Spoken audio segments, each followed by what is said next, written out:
Et salut les gens et bienvenue dans cette petite critique sur le film Le Dernier Duel de Ridley Scott. Alors, avant de commencer la critique, je tiens juste à signaler que là, sur les autres vidéos, j'ai assez bien avancé et normalement je devrais avoir un Civilisation et Fiction qui devrait sortir dimanche. Enfin bon, passons donc au film. On va pas s'embêter, on va foncer direct, donc avec une partie sans spoil et une partie avec spoil, et on commence tout de suite la partie sans spoil.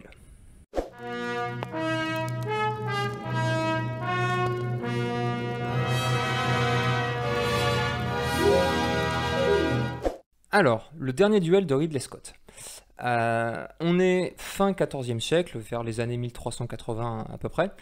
On est en pleine guerre de 100 ans, on est en Normandie.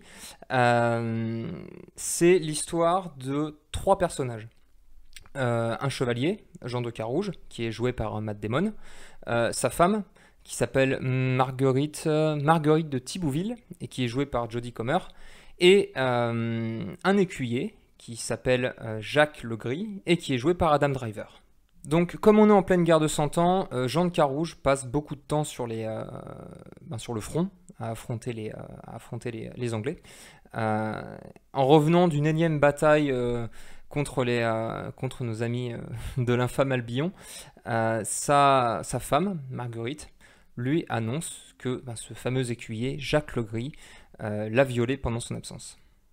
Du coup, ça finit au tribunal, puisque de son côté, Jacques Legris nie catégoriquement les accusations du couple. Et ça va finir en procès par combat. C'est-à-dire que Jacques Legris et Jean de Carouge vont s'affronter lors d'un duel. Celui qui gagnera et du coup tuera son adversaire sera vu comme étant celui qui disait la vérité.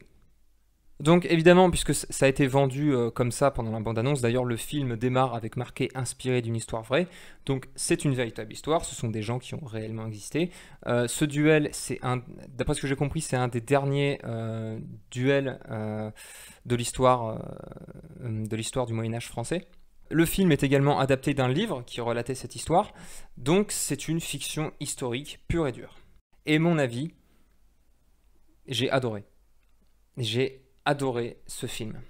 Je m'attendais pas vraiment à ça, pour être honnête. En fait, ce qui se passe, c'est que ce film, quand j'ai vu la bande-annonce, quand j'ai vu surtout que c'était Ridley Scott qui était à la réalisation, j'étais un petit peu tremblant, parce que Ridley Scott, c'est quelqu'un que j'ai adoré pour ses premiers films.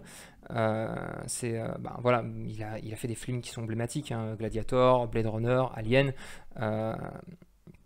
C'est quelqu'un que j'appréciais vraiment avant, mais par contre, tous ces derniers films, à part Seul sur Mars, tous ces derniers films, j'ai pas accroché, que ce soit les prequels d'Alien, Robin des Bois, c'était terrible aussi. Voilà, donc j'étais très circonspect en allant voir ce film. Et justement, voilà, j'ai été complètement surpris par ce film parce que je m'attendais pas à ça. Encore une fois, je suis un gros fan de fiction historique. Je suis pas un spécialiste de l'histoire du Moyen-Âge, mais c'est vrai que c'est quelque chose qui m'attire bien. Donc là, t'en as pour ton fric, quoi. Si t'es fan de fiction historique, là, faut aller voir ce film direct. Faut comprendre que ce film, c'est un peu comme Gladiator, c'est que c'est un film d'ambiance. On nous met en avant la vie féodale, les guerres incessantes avec les Anglais, puisque là, on est en plein milieu de la guerre de 100 ans, et littéralement, c'est tous les mois, faut aller se castagner avec les roast beef. Mais aussi, il y a une part très importante qui est liée à la place de chacun et comment chacun se débrouille pour survivre dans ce monde qui est très violent. Alors du coup, ça me permet de parler de l'action dans ce film. Ce qui se passe, c'est que, encore une fois, j'étais pas trop motivé par ce film parce que la bande-annonce laissait croire que ce film serait très lent, il y aurait que des dialogues et aucune action. Ce qui est faux. Il y a un petit peu d'action. Il n'y en a pas non plus, ça dure pas des heures, hein, c'est pas le Seigneur des Anneaux, mais il y a quelques phases de fight entre les Français et les Anglais parce qu'évidemment on est dans une ambiance guerre de 100 ans. Les scènes de combat, elles sont très bien faites. On retrouve un petit peu ce côté qu'on avait dans Gladiator, quoi, c'est-à-dire vraiment des grosses armures, des combats en formation, il y a une grosse figuration. C'est très bien fait.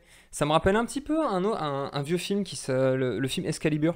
C'est-à-dire qu'on est un peu dans le même style avec des combats qui sont lourds, où c'est moche, quoi. C'est très bien fait, c'est très bien chorégraphié, mais les combats, c'est horrible, quoi. C'est dans la boue. Les mecs, ils ont des armures, mais on voit Matt Damon que quand il porte son armure, il est en galère parce qu'on sent que l'armure est très lourde à porter. Quand ça se tape dessus, il y a du sang de partout. C'est moche, quoi. C'est pas du tout propre. C'est très bien fait. C'est vachement cool. En plus, les endroits où ils sont, la météo, elle est toujours dégueulasse, quoi. Donc ça rajoute vraiment à ce côté guerre sale.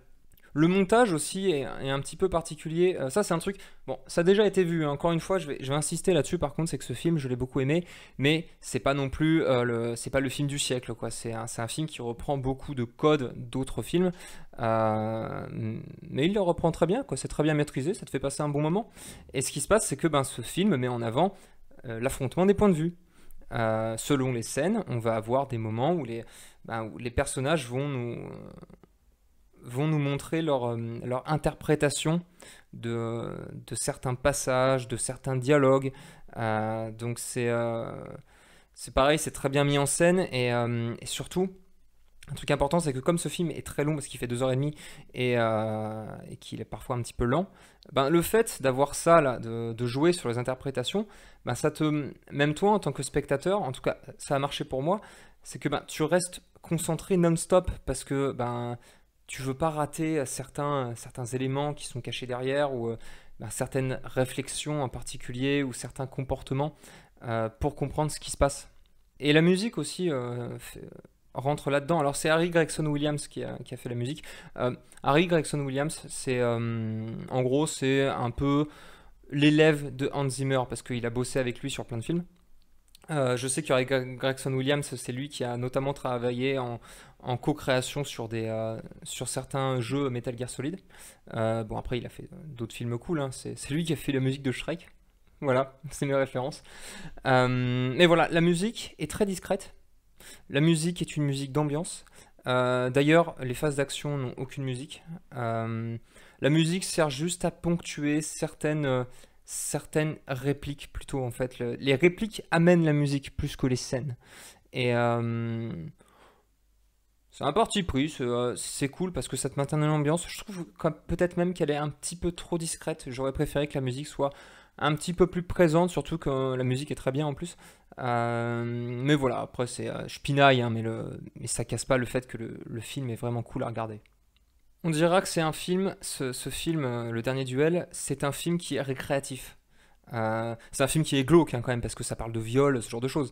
Mais c'est un film, on sent que Ridley Scott s'est investi dedans, ça se voit au niveau du montage et au niveau de la mise en scène.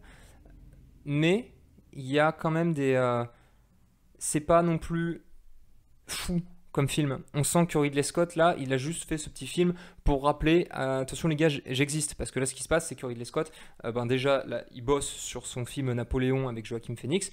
Et surtout, il a annoncé, je crois que c'est il y a quoi, la semaine dernière, il y a 2 semaines, il a confirmé qu'il y aurait Gladiator 2. Alors, juste pour mon avis là-dessus, Napoléon, ok, j'attends ça à mort, je trouve ça trop bien. Gladiator 2, par contre, j'en ai rien à faire. Mais voilà, donc du coup, là, Ridley Scott est en train de faire un petit peu son comeback suite aux échecs de ses derniers films. Et ce film, voilà, c'est un peu une mise en bouche. Et ça fonctionne parfaitement. Et un autre truc aussi, parce que ça me rappelait ma vidéo sur Germinal où j'avais dit justement que moi j'aime beaucoup ça, c'est la figuration. La figuration dans ce film, elle est ouf. Il y a plein de monde.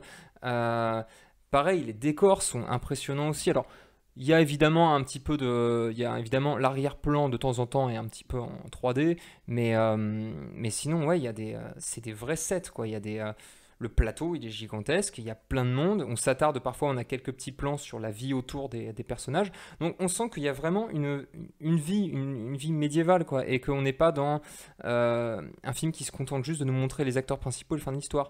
Là, voilà, on a un vrai environnement. On est dans la France médiévale. Et pour rajouter à l'ambiance, un autre point important, c'est que j'ai vu le film en VO.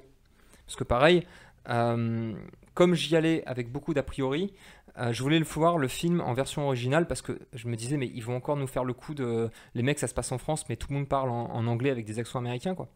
Et ben, même pas. Ce qui se passe, c'est que déjà, bon, les dialogues évidemment sont tous en anglais, hein, mais en arrière-plan, les bruits de foule, voilà, tout ce qui est en arrière-plan, c'est en français.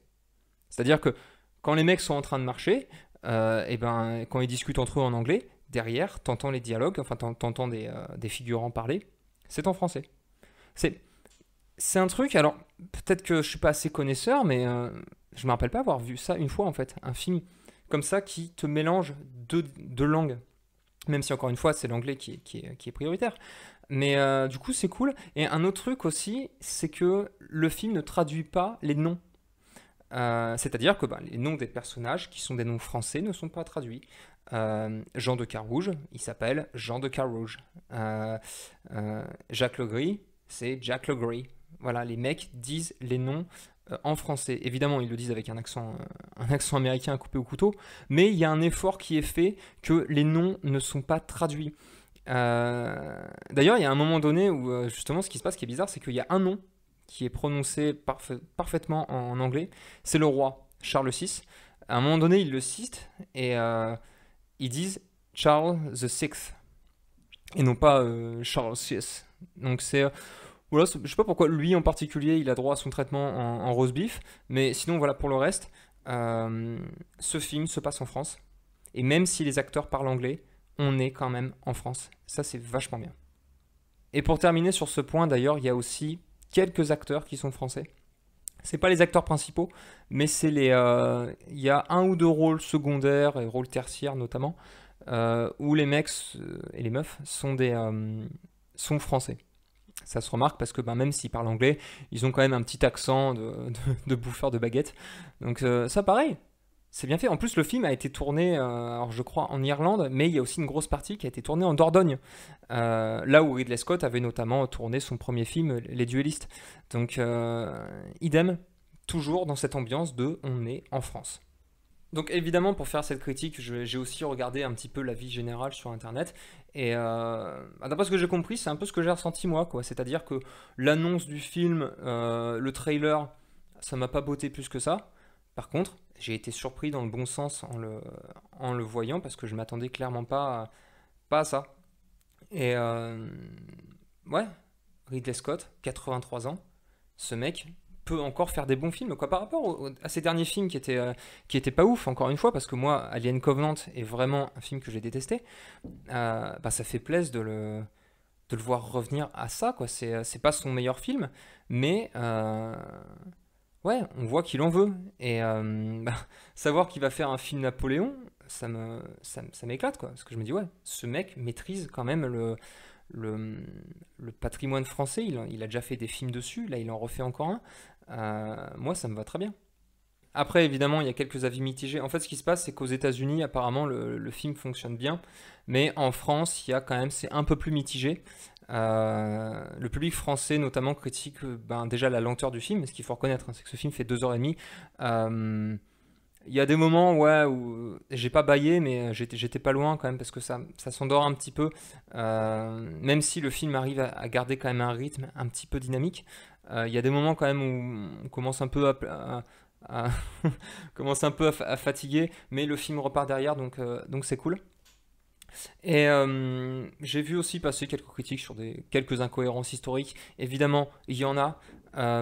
J'ai pas trouvé de personnes qui disent exactement ce qui est cohérent ou ce qui est incohérent dans ce film au niveau historique. Je suis très curieux parce que c'est une raison pour laquelle, encore une fois, Ridley Scott, pourquoi j'aime beaucoup Gladiator. Parce que Gladiator, c'est un film qui est à la fois cohérent et incohérent au niveau de l'histoire, de la vraie histoire. C'est-à-dire qu'il y a des libertés qui sont prises, il y a du bullshit, mais il y a aussi beaucoup de trucs véridiques, et notamment au niveau de l'ambiance, au niveau de la vie antique. Et c'est pour ça que j'aime beaucoup ce film, c'est pour ça que moi j'aime beaucoup les films historiques, c'est justement derrière pour pouvoir savoir qu'est-ce qui est vrai, qu'est-ce qui ne l'est pas, et pourquoi le réalisateur a fait certains choix de changer l'histoire. Là, pour ce film, je pense que ça va être le cas aussi. Si vous connaissez un petit peu mieux l'histoire que moi, je suis curieux d'avoir votre retour. Mais en tout cas, j'ai pas ressenti, on va dire, de moment où j'ai pas eu l'impression qu'à un moment donné, le film partait en live total par rapport à l'histoire véridique. D'ailleurs, pour finir sur les critiques, il y a deux critiques par contre sur lesquelles je ne suis pas d'accord, que j'ai vu repasser plusieurs fois. Déjà, la première, ça a été, je pense que c'est à cause de la bande-annonce, c'est que ce film a été jugé comme étant ultra féministe, ce qui est faux. Le film est féministe, attention, il fait la critique de la société patriarcale, tout ça, mais c'est pas du féminisme forcé, c'est un peu ce que je disais dans la critique sur James Bond, c'est que là, c'est le thème du film, mais c'est pas exagéré. C'est encore une fois Ridley Scott, pareil, c'est quelqu'un qui a un talent pour ça, il est comme James Cameron, c'est que c'est quelqu'un qui sait mettre en avant des personnages féminins forts. En exemple, vous avez Rachel dans Blade Runner, vous avez Ripley dans Alien, vous avez je me rappelle plus du nom du personnage dans Gladiator, là, la meuf de Gladiator, et puis bah, surtout vous avez Thelma et Louise, qui est un des meilleurs films féministes jamais faits. Voilà, donc c'est quelqu'un qui maîtrise très bien les personnages féminins, et dans ce film, ça se ressent avec le personnage de Marguerite, qui est joué par, ben, du coup, Jodie Comer. Parce que le personnage, au début enfin, sans trop spoiler, en fait, le personnage accepte sa condition. C'est une femme à l'époque médiévale, quoi. C'est la société... voilà, lui dit ben, tu es à ta place et tu y restes. Et finalement, c'est le viol qui est un traumatisme pour elle, mais c'est pas un personnage qui, dès le début du film, comme on a pu le voir dans justement d'autres films de féminisme forcé, c'est pas un personnage qui, dès le début, s'impose comme étant un personnage émancipateur de fou, quoi. Non, c'est ce qui va lui arriver, c'est le traumatisme qui va, ben, du coup, malgré elle, va la faire devenir un personnage qui veut s'émanciper des personnages masculins du film. Et l'autre critique que j'ai vu passer, qui est une critique française pour le coup, c'est l'appropriation culturelle. Je pense que c'est un truc qui est arrivé à cause du film Le Roi qui était sorti l'année dernière, qui était un très mauvais film, hein. C'est un film qui parle de l'histoire franco-anglaise, mais de manière aberrante et avec des clichés mais hallucinants. Donc du coup, ça avait fait pas mal gueuler à l'époque parce que le film parlait du Moyen-Âge français et cassait, en fait, disait des conneries. Là, ce film du coup a été reçu un petit peu comme ça par le public français, étant donné que c'est un film qui se base sur un événement historique français, mais qui est relaté par un bouquin américain. C'est un film qui est réalisé par un Britannique avec son équipe britannique, avec un casting américain. Et ça, c'est mal vu. Mais le problème, c'est que c'est bien fait. Donc c'est cool. Donc après tout, c'est pas grave si le gars il est british. Si personnellement, je préfère qu'un Britannique fasse un bon film sur l'histoire de France plutôt qu'un Français fasse un gros navet, quoi. Donc non, je suis pas d'accord, quoi. Surtout qu'en plus, encore une fois, le film a quand même un casting, enfin a quelques Français au casting. Le film a été tourné en France, donc non, c'est pas une question d'appropriation culturelle, c'est plus quelqu'un qui aime beaucoup l'histoire de France visiblement parce qu'encore une fois il a fait des films des films qui se passent en France auparavant et si c'est bien, ok banco, quoi. Surtout qu'en plus je suis désolé ceux qui pensent ça, hein, que Ridley Scott vole l'histoire de France, mais en fait le truc c'est que heureusement qu'il est là, j'ai envie de dire, quoi. Heureusement qu'il y a un gars dans ce monde qui fait un film sur l'histoire de France, parce que ils sont où les réalisateurs français là? Le cinéma français là, vous vous rendez compte que Ridley Scott là va faire un film sur Napoléon? Moi je suis à fond. Mais ils sont où les réals français? C'est bon, alors oui, on sait, il y a un film Les Trois Mousquetaires qui est en train d'être fait par des Français, là c'est cool. Mais ils sont où les films sur l'histoire de France? Puisque soi-disant il y a que les Français qui peuvent en parler, quoi. C'est ça le truc, quoi.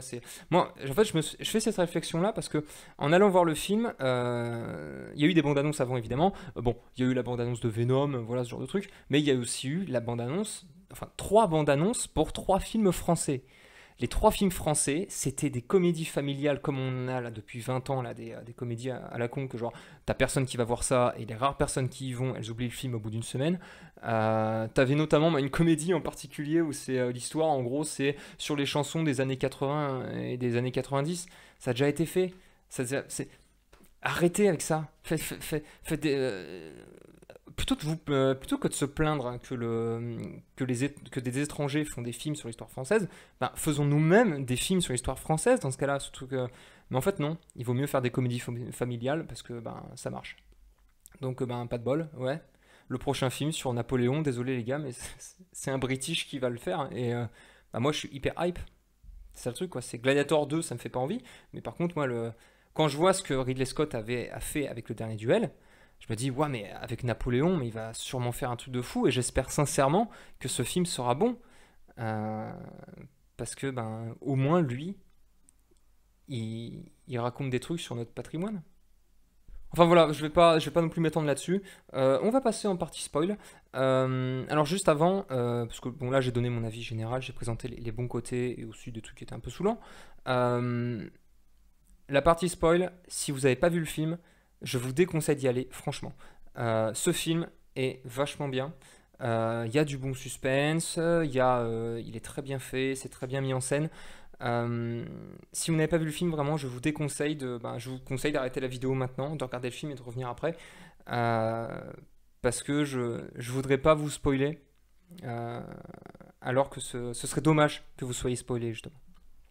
Donc, bah écoutez, si vous vous barrez, à bientôt. Et ceux qui restent, eh ben, direction la partie spoil.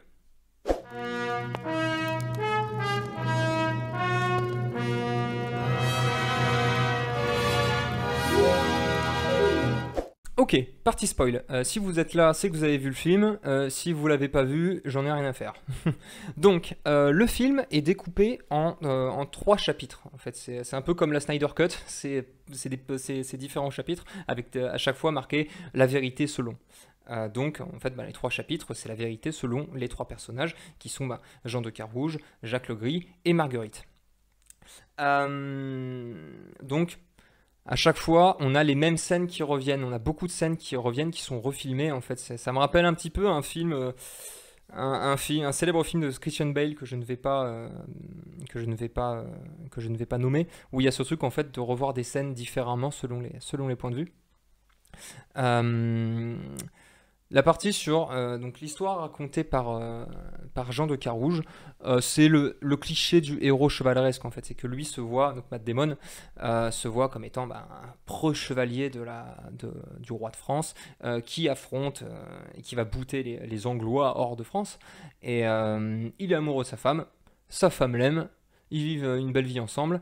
Et bah, quand il apprend qu'elle a été violée, il tombe des nues quoi. Et il veut sauver sa bien-aimée qui est pauvre, qui est toute fragile. Donc voilà, ça c'est l'histoire de Jean de Carouge. Le point de vue de Jacques Legris maintenant. Alors je précise qu'attention, là tout ce que je vais dire c'est comment le film le présente. C'est comment c'est présenté tel quel dans le film. Donc Jacques Legris c'est un beau gosse libertin. C'est un mec, c'est un petit peu le responsable des finances du comte qui est joué par Ben Affleck. Euh, il est vachement cool, il sait lire, il chope des meufs mais par paquet. Et puis un jour, il va rencontrer ben, Marguerite, qui est donc la femme de ce fameux Jean de Carouge, qui est en fait un espèce de beauf local, qui est ouais, c'est un chevalier, mais il arrive pas à grand chose, et puis il est un peu couillon aussi, le gars. Donc, ben, Jacques Legris, il dragouille un petit peu Marguerite. En plus, Marguerite sait lire, donc du coup, ils rigolent ensemble, ils passent des bons moments. Ils s'apprécient bien. Donc, un jour, il décide d'aller chez elle, quand elle est toute seule.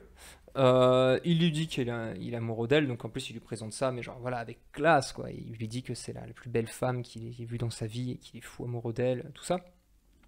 Marguerite fait genre qu'elle veut pas coucher avec lui, mais en fait Jacques Legris il se doute bien que bah ouais elle fait genre qu'elle veut pas, mais en vérité elle me kiffe.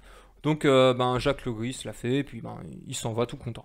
Et bien sûr hein, quand une accusation de viol tombe, ben lui il tombe des nues parce qu'en fait ben parce que je veux dire un truc violent, mais c'est ce qui est dit dans le film, quoi. C'est que bah, elle l'a cherché aussi. Elle était elle a dit qu'il était beau gosse, ils ont rigolé ensemble, donc il n'y a aucun signe qui indiquait que cette femme n'était pas consentante. Donc voilà, ça c'est le point de vue de Jacques Legris. Et enfin, on a le point de vue de Marguerite. Donc Marguerite, en gros, elle est mariée à Jean de Carouge, qui est un type qui est rustre, qui est malpoli, mais qui est vraiment pas sympa avec elle. En gros, ils se sont mariés ensemble, c'est uniquement parce que Jean de Carouge voulait sa dot et voulait avoir un héritier. Évidemment, comme il galère à avoir un héritier, parce que Marguerite, en fait, elle est pas attirée par cet homme. Du coup, Matt Damon il en profite pour bien la rabaisser à chaque fois, hein, pour lui rappeler que s'ils n'ont pas d'héritier, c'est à cause d'elle, parce que c'est elle qui ne fait pas d'efforts. Donc elle en prend plein la tronche. Un jour, Jacques Legris débarque chez elle quand elle est tout seule. Il lui balance du baratin à lui dire qu'il est amoureux d'elle, tout ça. Elle dit non. Et du coup, il se passe la scène du viol, qui je ne pensais pas qu'il la montrerait. Elle est très bien filmée. C'est très violent. Surtout qu'en plus, encore une fois, cette scène de viol, on l'a eu de 2 points de vue différents, parce qu'on a eu la même scène du point de vue de Jacques Legris. Donc, elle est très très oppressante. C'est très très bien fait.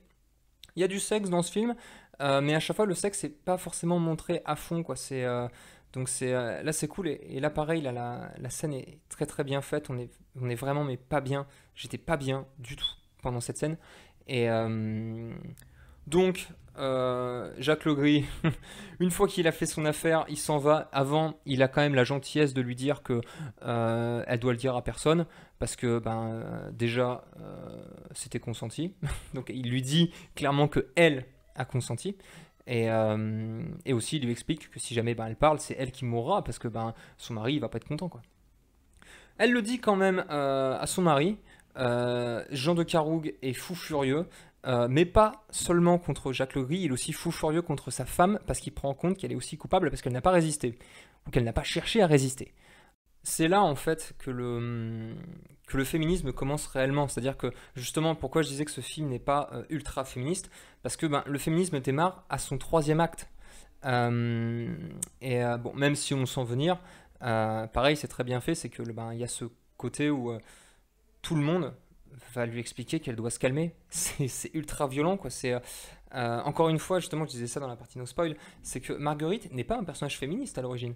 Marguerite est une femme lambda médiévale qui est mariée, comme ça se faisait à l'époque, quoi. Elle est mariée à un mec pour faire un héritier, et fin de l'histoire. Elle est mariée à un héros de guerre, mais elle est juste là pour faire un héritier. Et même elle est conditionnée pour ça, parce qu'elle rêve d'avoir visiblement un enfant. Mais ça s'arrête là.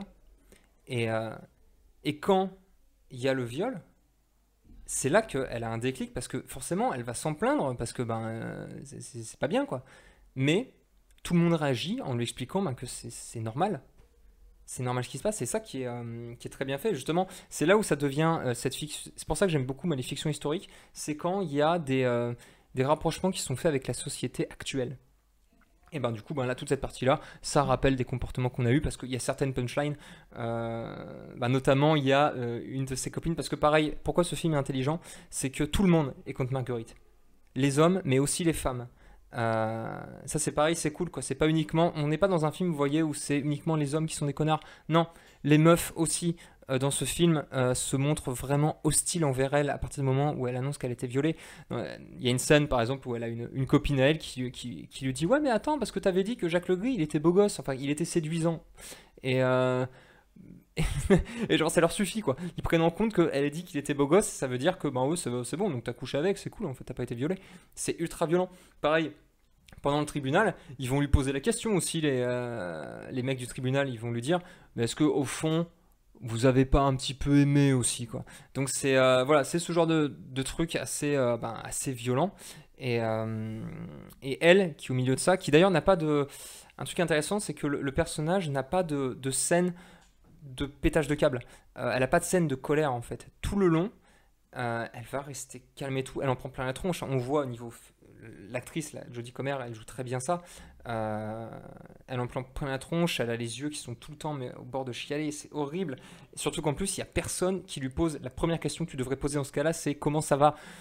Tout le monde s'en fout, quoi. Tout le monde prend en compte que c'est normal ce qui se passe. arrête de te plaindre. Voilà, donc clairement ce film nous présente les deux premières parties, celles liées à Jean de Carouge et Jacques Legris, qui sont dans une ambiance médiévale, tout ça. Et euh, la troisième vision, celle de Marguerite, qui par contre, elle, est beaucoup plus oppressante. On sent la solitude, l'actrice joue très bien.